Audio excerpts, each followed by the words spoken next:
अगर लालू जी ने कोई घोटाला किया था उस समय तो उनको बताना चाहिए। 2003 में वही मुख्यमंत्री था, जैसे नीतीश जी मुख्यमंत्री है, 2003 में भी ये स्पेशल रिवीजन हुआ था। तो क्या लालू जी ने कुछ घोटाला किया था? क्योंकि लालू जी की आदत है, कभी वो बोलते हैं बुरा माल साफ करो, कभी बोलते हैं कुकुर को भगाओ। तो क्या उन्होंने 2003 में कोई घोटाला किया था कि नहीं? और अगर वो घोटाला किया था तो पता है कि हमने 2003 में ऐसे ऐसे घोटाला किया था। आज नीतीश अररिया में 103% आधार बना है, और यह बताता है कि बांग्लादेशी और रोहिंग्या जो वोटर हैं, जो कि इनके वोटर हैं, क्योंकि इसीलिए वो तस्लीमुद्दीन जी अमर रहे, शाहुद्दीन जी अमर रहे का नारा लगा रहे थे अपने कार्य समिति में। तो यह उन सब घोटालों को रोकने के लिए वह चाहते हैं कि रोहिंग्या और बांग्लादेशी बिहार के नागरिक बनकर उनके वोट बैंक को बढ़ाते रहे। आज इस प्रेस कॉन्फ्रेंस में उपस्थित माननीय सिद्धार्थ शंभू जी, माननीय अनामिका जी, माननीय कुंदर कृष्ण जी और सभी पत्रकार बंधुओं, विगत 10 दिनों से इलेक्शन कमीशन के खिलाफ एक मुहिम चलाया जा रहा है। क्योंकि यह मामला विभिन्न राजनीतिक दलों और इलेक्शन कमीशन के बीच था, तो हम लोगों को कभी कुछ बोलने की ना आवश्यकता महसूस हुई, ना हम बोलना चाहते थे। लेकिन आज मैं इलेक्शन कमीशन को बहुत बहुत धन्यवाद और आभार व्यक्त करता हूं कि उन्होंने 7 करोड़ 90 लाख कुल वोटरों की संख्या में से 7 करोड़ 70 लाख लोगों को बाय हैंड, जो इलेक्शन में जो ये वोटर लिस्ट का पेपर है उसको उन्होंने बाय हैंड दिया। और उससे भी बड़ी बात है कि 47% लोगों ने फॉर्म भरकर वापस कर दिया है। तो अभी आधे से भी कम समय हुआ है और उसके बावजूद अगर 47% लोगों ने इलेक्शन कमीशन का फॉर्म भरकर वापस कर दिया है, तो यह बताता है कि जो लोग मिथ्या प्रचार करते हैं, खास करके जो ये तथाकथित 2 युवराज है, एक क्षेत्रीय दल के युवराज और एक राष्ट्रीय दल के युवराज, जो दोनों आज किस लिए चक्का जाम किए थे यह किसी को समझ में नहीं आता। क्योंकि खुद ही वह केस करते हैं। मनोज झा जी ने केस किया, राष्ट्रीय जनता दल की तरफ से महुआ मोइत्रा ने केस किया। कल सुप्रीम कोर्ट की हियरिंग भी होनी है और आज बिहार बंद का आह्वान करना यह बताता है कि हाथ में संविधान तो जरूर लेकर के एक व्यक्ति घूमता है, लेकिन न उसको संविधान पर भरोसा है, न इस देश के सुप्रीम कोर्ट पर भरोसा है। जब कल सुप्रीम कोर्ट में हियरिंग है तो आज बिहार बंद करने का क्या अर्थ है? क्या वो सुप्रीम कोर्ट को धमकी देना चाह रहे हैं? तो इसकी हम लोग भर्त्सना करते हैं। दूसरा, हम लोगों ने माननीय तेजस्वी जी का एक बहुत ही मार्मिक वीडियो देखा कि कैसे उनकी पत्नी जो आधार कार्ड से सदस्य बनी है, अब उसको फिर से करना पड़ेगा, क्या करेंगे हम लोग, कुछ समझ में नहीं आता। ये वीडियो सब जगह सार्वजनिक है। तो मैं उनसे कहूंगा कि ये ठीक है कि इस देश में बिहार का 80% युवा मैट्रिक पास है, वह मैट्रिक पास नहीं है तो उनको लग रहा होगा कि हम फॉर्म कैसे भरेंगे। तो उनको मैं बता दूं कि उनके माता पिता 2003 के वोटर लिस्ट में है, उनके नाम को साथ रखने से तेजस्वी जी का भी नाम इंक्लूड हो जाएगा। और वह जब मैरिज सर्टिफिकेट देंगे और अपने पत्नी के माता पिता का सर्टिफिकेट दे देंगे तो उनका भी नाम इंक्लूड हो जाएगा। इसके लिए मैट्रिक पास नहीं है तो उनको कोई डरने और घबराने की जरूरत नहीं। जहां तक ये पूरा महागठबंधन इलेक्शन कमीशन में गया था और इलेक्शन कमीशन में जाके इनका एक ही डिमांड था कि आधार कार्ड को क्यों हटाया गया, आधार कार्ड रहना चाहिए। मुझे इतना अजीब लगा क्योंकि 2020 में मैं स्वयं लोकसभा का मुख्य सचेतक था, मुख्य सचेतक के नाते सारी कार्रवाइयां मैं देख रहा था और माननीय प्रधानमंत्री नरेंद्र भाई मोदी जी ने एक बिल लाया था कि आधार कार्ड को वोटर लिस्ट के साथ जोड़ना चाहिए। और यह कानून माननीय प्रधानमंत्री श्री नरेंद्र भाई मोदी जी बनाना चाहते थे कि आधार कार्ड को वोटर लिस्ट के साथ जोड़ना चाहिए। और जब यह बिल आया तो वो माननीय अधीर रंजन चौधरी, जो कांग्रेस के उस समय नेता विरोधी दल थे, उन्होंने लिखा कि it is an infringement upon the fundamental right to privacy that has been enunciated by supreme court. अर्थात कि सुप्रीम कोर्ट ने जो हमें मूलभूत अधिकार दिए हैं, अगर आधार वोटर लिस्ट से जुड़ता है तो यह इसके अवहेलना होगी। इसके बाद कांग्रेस के एक और नेता थे मनीष तिवारी, उन्होंने लोकसभा में भाषण दिया कि it is an act which is for the targeted delivery of financial and other subsidy benefits and services. Voting is a legal right. चुनाव में वोट देना एक लीगल अधिकार है। यह जो आधार एक्ट है यह लेजिस्लेटिव कॉम्पिटेंसी के बियॉन्ड है। तो ये मनीष तिवारी जी का था।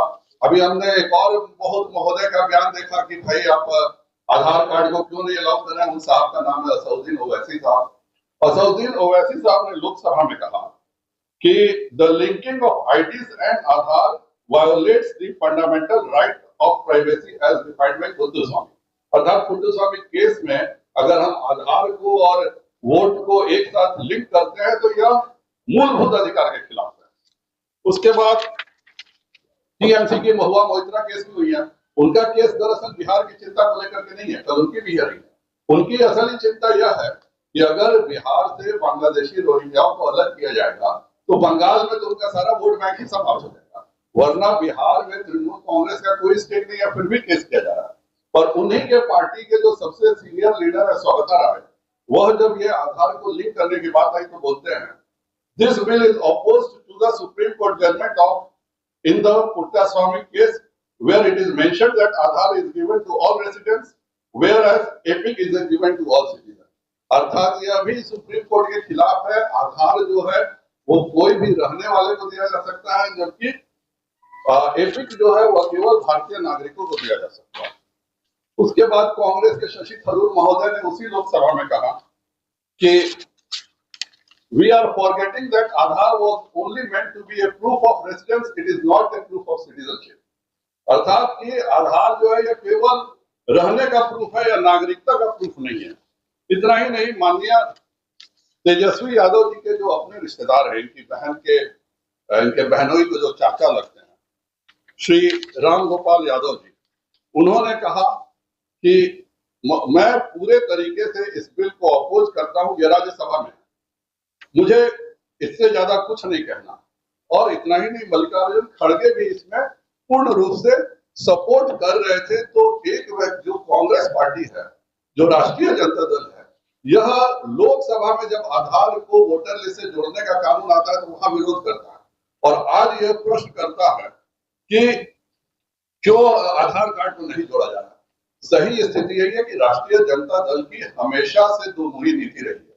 हम लोगों ने अभी राष्ट्रीय जनता दल के कार्यक्रम में भी देखा, इनकी राष्ट्रीय कार्य समिति में, कि तेजस्वी यादव कह रहे हैं कि बिहार में कानून व्यवस्था बिल्कुल ठीक होनी चाहिए, और उसी के साथ कह रहे हैं कि शहाबुद्दीन जी अमर है, तस्लीमुद्दीन जी अमर है।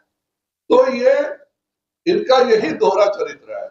या तो बिहार की कानून व्यवस्था ठीक हो सकती है या शहाबुद्दीन जी अमर हो सकते हैं, लेकिन तेजस्वी जी जैसे व्यक्ति दोनों चाहते हैं।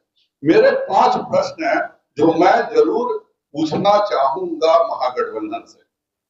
पहला प्रश्न तो यह है कि जब मनोज झा सांसद की रिट सुप्रीम कोर्ट ने इमरजेंसी मान करके और यह मान लिया कि 10 तारीख को इस पर बहस होगी, तो आज बिहार में चक्का जाम करके क्या वह सुप्रीम कोर्ट को धमकी देना चाहते हैं कि मेरी बात पे सुनने को मजबूर हो जाओ, नहीं तो हम लोग तुम्हें छोड़ेंगे नहीं। यह मेरी समझ से परे। दूसरा, 2003 में अगर लालू जी के जमाने में 31 दिन में पूरा एसआरआई हो सकता है तो आज क्या बुराई है। अगर लालू जी ने कोई घोटाला किया था उस समय तो उनको बताना चाहिए। 2003 में वही मुख्यमंत्री था, जैसे नीतीश जी मुख्यमंत्री है। 2003 में भी स्पेशल रिवीजन हुआ था। तो क्या लालू जी ने कुछ घोटाला किया था? क्योंकि लालू जी की आदत है, कभी वो बोलते हैं भूरा माल साफ करो, कभी बोलते हैं कुकुर को भगाओ। तो क्या उन्होंने 2003 में कोई घोटाला किया था कि नहीं? और अगर वो घोटाला किया था तो पता है कि हमने 2003 में ऐसे घोटाला किया था, आज नीतीश जी कर सकते हैं, इसलिए नहीं होना चाहिए। 1965 में जब लाल बहादुर शास्त्री जी इस देश के प्रधानमंत्री थे तब ये हुआ है। 1983 में जब माननीय इंदिरा गांधी जी प्रधानमंत्री थी तब ये स्पेशल रिवीजन हुआ है। 1983 के बाद 2003 में इसका देखिए तो हर 20 साल में ये रिवीजन होता है। 2003 में लालू जी स्वयं थे। तो आज इसमें क्या हो गया? असली बात यह है कि उमर अब्दुल्ला ने साफ शब्दों में राहुल गांधी को कहा था कि आप लोग जब भी हार जाते हैं तो नाटक करते हैं, अगर आप मेहनत कीजिए तो जरूर जीतिएगा। और वही नाटक करने माननीय राहुल गांधी जी बिहार आए थे, क्योंकि जानते हैं कि महागठबंधन की हार निश्चित है। इस निश्चित को अपना दिखाने के लिए कि बाद में मैं क्या बहाना करूंगा, इसीलिए वह एक गाड़ी में आके हाथ हिलाए, 1 घंटा घूमे, सेल्फी खिंचाए और चले गए। तो ये जब सारी चीजें प्रोसेस हो रही हैं, समय पर हो रही है, 3 बार अभी बीएलओ को जाना है, एक ही बार अभी बीएलओ गए हैं और उसके तहत भी आज 7,70,00,000 फॉर्म बांटे जा चुके हैं।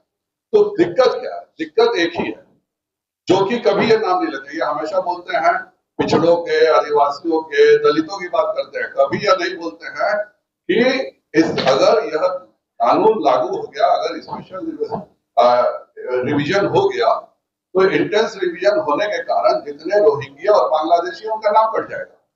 इससे बिहार के किशनगंज में 105% आधार बना है। देश के किसी जिले में 90 से 95% ही आधार बने हुए हैं। यह आबादी से ज्यादा आधार 105% कैसे बना है? तो जाहिर बात है कि कोई घोटाला है। इसी प्रदेश में अररिया में 103% आधार बना है, और यह बताता है कि बांग्लादेशी और रोहिंग्या जो वोटर हैं, जो कि इनके वोटर हैं, क्योंकि इसीलिए वो तस्लीमुद्दीन भी अमर रहे, शाहुद्दीन भी अमर रहे का नारा लगा रहे थे अपने कार्य समिति में। तो यह उन सब घोटालों को रोकने के लिए वह चाहते हैं कि रोहिंग्या और बांग्लादेशी बिहार के नागरिक बनकर उनके वोट बैंक को बढ़ाते रहे। इसीलिए आज का सारा नाटक चक्का जाम का हुआ है। हम लोग पूरा समर्थन करते हैं, और मैं एक टीवी चैनल को भी धन्यवाद देता हूं जिसने यह बात सभी के सामने खुलासा किया कि कैसे किशनगंज जैसे छोटे से जिले में 2,27,000 लोगों ने निवास प्रमाण पत्र के लिए आवेदन किया है, और मुजफ्फरपुर जो कि सबसे बड़े जिलों में से एक है आबादी के दृष्टिकोण से, वहां केवल 1 लाख लोगों ने किया। अर्थात किशनगंज जिले में अभी तुरंत 7 जिलों में निवास प्रमाण पत्र मांगने वालों की संख्या किशनगंज के कुल आबादी का 27% है, और मुजफ्फरपुर में महज 5% है। तो यही बताता है कि किशनगंज में वोटर लिस्ट में कितना बड़ा घोटाला हुआ है, और इसी घोटाले को बचाने के लिए रोहिंग्याओं को और बांग्लादेशी बिहार के नागरिक बने रहे।